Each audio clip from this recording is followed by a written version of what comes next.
में झोपड़पट्टियों में लगाते तो पानी का सुधार हो जाता, खाने का सुधार हो जाता। मनीष जी, यहाँ पर कहीं ना कहीं बात ये निकल कर आ रही है कि सरकार को अपनी प्राथमिकताएं नहीं पता है, अपनी प्रायोरिटीज नहीं पता है।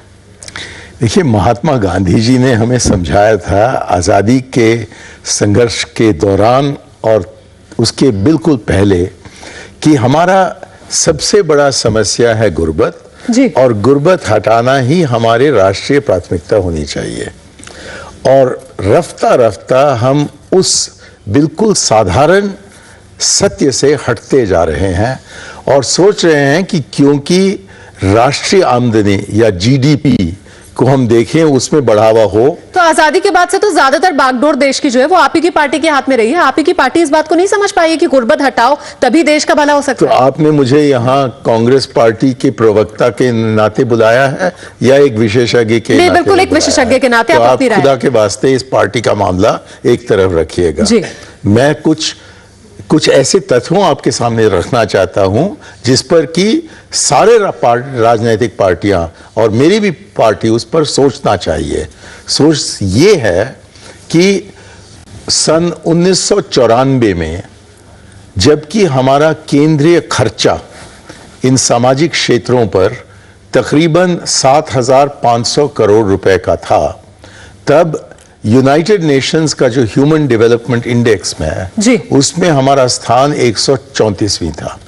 पिछले 15 साल के दौरान हमने इस खर्चे को 15 गुना ज्यादा किया है और इस वर्ष तकरीबन 1,35,000 करोड़ रुपए इन सामाजिक क्षेत्रों में खर्च किए जा रहे हैं। लेकिन यूएन ह्यूमन डेवलपमेंट इंडेक्स पर हमारा स्थान वही 134वीं है जो कि 15 साल पहले था।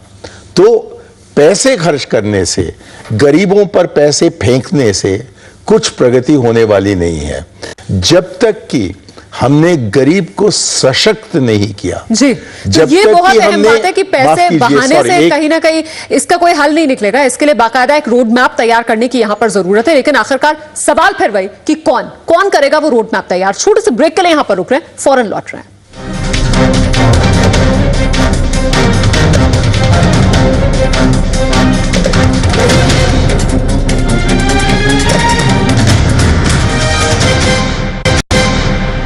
तो मिशन 2015 देख रहे हैं आप। लक्ष्य रखा गया था कि 2015 तक भारत से गरीबी, भूखमरी, अशिक्षा, तमाम जो कुरीतियां हैं वो दूर कर ली जाएंगी। लेकिन सवाल अब भी बरकरार है कि आखिरकार कब खत्म होगी गरीबी। नेताओं की तो चांदी हो गई है, सांसदों की तनख्वाह में 10,000 का और इजाफा होने जा रहा है, लेकिन आम आदमी बेहाल है। दिल्ली की अगर बात कर ली जाए तो शीला सरकार ने विधायकों और मंत्रियों का वेतन 3 गुना करने का प्रस्ताव मंजूरी के लिए भेजा है। लेकिन दूसरी तरफ देश में 85% लोग 3 से 8,000 रुपए महीने की आमदनी पर गुजारा कर रहे हैं। वेतन बढ़ाने को लेकर सांसदों का विरोध रंग लाया है। सरकार ने सांसदों की सैलरी सीधे तो नहीं बढ़ाई, मगर बीच का रास्ता निकालते हुए भत्तों में 10,000 का इजाफा कर दिया है। शीला दीक्षित सरकार ने भी विधायकों पर खजाना खोल दिया है। विधायकों और मंत्रियों का वेतन 3 गुना तक बढ़ाने का फैसला कर लिया है। उपराज्यपाल को जो प्रस्ताव पास करके भेजा गया है उसके मुताबिक विधायकों का वेतन 32,000 से बढ़ाकर 80-90 हजार रुपये होगा। मंत्रियों की तनख्वाह 36,000 के बजाय 1,10,000 से 1,20,000 रुपये करने का प्रस्ताव है। नेताओं की चांदी हो गई है तो आम आदमी को आज भी खाने के लाले पड़े हैं। एशियन डेवलपमेंट बैंक की ताजा रिपोर्ट के मुताबिक देश की 75% आबादी की प्रति व्यक्ति आय 1,035 रुपये है। 20% आबादी 1,035 से लेकर 2,070 रुपये हर महीने कमाती है। देश के 4.25% लोग आज भी हर महीने 2,070 से लेकर 5,177 रुपये में गुजारा करते हैं। 5,177 से लेकर 10,354 रुपये आमदनी वाले लोग हैं 0.45%, जबकि 10,354 रुपये हर महीने कमाने वाले लोगों की तादाद सिर्फ 0.0009% ही है। पर किसकी ग्रोथ, किसकी इनकम की ग्रोथ? अगर सिर्फ top 5, 10, 20% of the Indians are going to benefit from that growth, वो बाकी के जो नीचे 50% हैं जो गरीबी में बिल्कुल धंसे हुए हैं और जिन पे कुछ इस ग्रोथ का असर ही नहीं हो रहा, तो ऐसी ग्रोथ का क्या फायदा है? ये राजनीतिक सवाल है कि आपके लिए 10% ग्रोथ रेट बड़ा है या इस देश से गरीबी हटाना। सरकार को नेताओं की फिक्र तो है, लेकिन क्या उस वादे की चिंता भी है जो 10 साल पहले दुनिया के सामने किया गया था? तो भले ही जनता के प्रतिनिधियों की आमदनी बढ़ रही हो, लेकिन जनता बेहाल है। निशा अग्रवाल इस वक्त हमारे साथ मौजूद है। निशा, रोड मैप किस तरीके से तैयार किया जाना चाहिए कि आखिरकार किसी तरीके से तो इस गरीबी का अंत हो?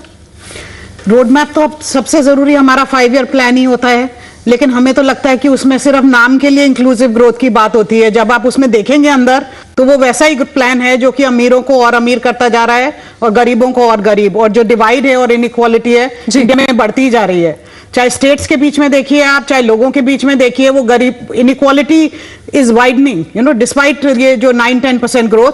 और अब 12th 5 ईयर प्लान की जो तैयारी के बारे में हम कह रहे हैं, हम सबसे पहले ये कहते हैं कि उसमें जरूर 10% ग्रोथ होनी चाहिए। हम ये नहीं कहते, उसके बाद कहते हैं कि हाँ of course it should be inclusive, पर वो तो हमारे दिमाग में बिल्कुल एड ऑन की तरह बन के रह गया है, कोई उसमें तरीका नहीं है। जब तक डिस्ट्रिक्ट बाय डिस्ट्रिक्ट हम प्लान नहीं बनाएंगे और जो हमारी बैकवर्ड डिस्ट्रिक्ट्स हैं उनको लेके, और बैकवर्ड जो ग्रुप्स हैं इवन मोर इंपॉर्टेंटली, उनको लेकर हम प्लान के बीच में नहीं रखेंगे, तो ये ऐसे ही काम चलता रहेगा और हमारे एमडीजीज तो कभी अटेन हो ही नहीं सकते इस तरह। बिल्कुल। और पिछले 10 साल में हुआ क्या है? मीनार इस वक्त हमारे साथ मौजूद है। मीनार, जो सरकार की तरफ से रिपोर्ट एक तैयार की गई है जो रखी जाएगी इन मिलेनियम डेवलपमेंट गोल्स को लेकर, तो इसमें किस तरह से आंका गया है, किस तरह की कमियां रह गई हैं, क्या कहा जा रहा है खुद सरकार की तरफ से, और कहां पर और कोशिशों की जरूरत, ताकि कोई तो हल निकले? कुछ सरकार ये मानती है कि जब आर्थिक गरीबी का सवाल है उसमें काफी अगवापन किया गया है, काफी लोग जस्ट इकोनॉमिक इंडिकेटर में गरीबी के बाहर या ऊपर आ रहे हैं, ऐसे सरकार रिपोर्ट कहता है। लेकिन उसके साथ साथ भूखमरी और कुपोषण का जो सवाल है वो आज भी बड़े पैमाने पर बहुत सारे राज्यों में, और खास तौर पर 7 राज्य जो नॉर्थ और ईस्ट के हैं उसमें काफी हद तक आज भी बहुत एक गहरा सवाल करके खड़ा है। मैटरनल मोर्टालिटी का सवाल हो, बाल मृत्यु का सवाल हो, ये सवाल आज भी बहुत बड़े पैमाने पर। तो सरकार हल कैसे करेगी इन सवालों को? इसका कोई जवाब, आगे का कोई रोड मैप? सरकार जो कह रही है अभी कि प्रोजेक्शंस आज जैसे ही चलता रहेगा तो बहुत सारे ये इंडिकेटर्स हम पूरे नहीं कर पाएंगे। लेकिन सवाल आज हमें उठाना पड़ेगा कि 10 साल के बाद और जब सिर्फ 5 साल बचे हैं, तो क्या हम एक accelerated breakthrough action plans बनाने की प्रयत्न करेंगे कि नहीं करेंगे? क्लाइमेट चेंज के बारे में जिस ढंग से एक प्रक्रिया हो रही है और नेशनल प्लान हो रहा है, उस ढंग से क्यों नहीं एक अगले प्लान को लेकर, 12th 5 ईयर प्लान को लेकर, एमडीजीज को लेकर एक ब्रेक थ्रू प्लान बनने की बिल्कुल। हिंडोल इस वक्त हमारे साथ मौजूद है। हिंडोल, आपने खुद सर्वे किया, आपको क्या लगता है अगर कोई इस तरह का एक्सेलरेटेड प्लान बनाया जाए तो उसमें सबसे ज्यादा जरूरी क्या है जो आपने अपने सर्वे के दौरान पाया हो? सबसे ज्यादा एक्सेलरेशन जरूरी है यहाँ पे दिमाग से। जब तक आप और हम जैसे लोग हैं जिसको अर्बन मिडिल क्लास 0.00001% जो लोग हैं हमारे देश में, हम हमेशा नेताओं को गाली देते रहते हैं, तो जब तक ये अर्बन पॉपुलेशन जो है, जो जीडीपी कॉन्स्टिट्यूट करती है, जो जीडीपी के बारे में हमेशा सोचती है, जिसको चाहिए ये 10%, 11%, 12% जो भी हो, जब तक ये एक्सेलरेशन यहाँ पे नहीं होगा कि गरीब भी है हमारे देश में, उनके बारे में भी सोचना है। इंक्लूसिव ग्रोथ कहां से शुरू होता है? इंक्लूसिव ग्रोथ शुरू होता है सर के अंदर से, दिमाग से। जब तक वहां पे इंक्लूजन नहीं होगा तब तक ये सर्वे भी दिखाती है इंक्लूजन जमीन पे नहीं हो सकता। बिल्कुल। और चलते चलते मणिशंकर अय्यर, आपकी तरफ से कैसे खत्म होगी गरीबी? उसी तरीके से जैसा कि हमारा मध्य वर्ग इतना बढ़ गया है जी। पहला कदम सशक्तिकरण, दूसरा कदम सशक्तिकरण के जरिए स्वामित्वकरण जी। और आप सशक्तिकरण और स्वामित्वकरण को जोड़िए, खुद ब खुद आपको समृद्धिकरण मिलेगी। बहुत बहुत शुक्रिया आप सभी खास मेहमानों का इस शो में हिस्सा लेने के लिए और अपनी राय रखने के लिए। तो समझना इस बात को होगा कि भीख या फिर दया का पात्र ना बनाया जाए गरीबी मिटाने के लिए। वही बात जो यहाँ पर हमारे विशेषज्ञों की तरफ से निकल कर आए, सशक्तिकरण और स्वामित्व की कहीं ना कहीं उनको पावर देनी होगी, तभी शायद कोई हल निकल पाए और तभी शायद हम हासिल कर पाए मिशन 2015 को। छोटे से ब्रेक के लिए यहाँ पर रुक रहे हैं, फौरन लौट रहे हैं कुछ और खबरों के साथ।